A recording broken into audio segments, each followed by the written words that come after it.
vamos a sortear aquí los cabezas de serie. Y bueno, lo destacable de esos posibles cuartos de final entre Rafa y Djokovic, ¿no? Pero bueno, la verdad es que miras todo el cuadro y cada partido es un espectáculo, ¿no? Posiblemente de todos los Godos que yo he jugado sea el que más nivel tiene, ¿no? Porque más allá de la incorporación de Novak, creo que hay un montón de jugadores entre los 25 o 30 primeros y creo que eso es lo que realmente da nivel al torneo.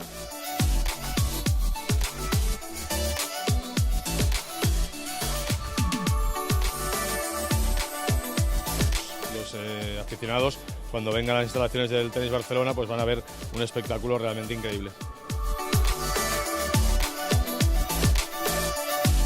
De las 10 ediciones que yo he estado aquí, es sin duda la mejor.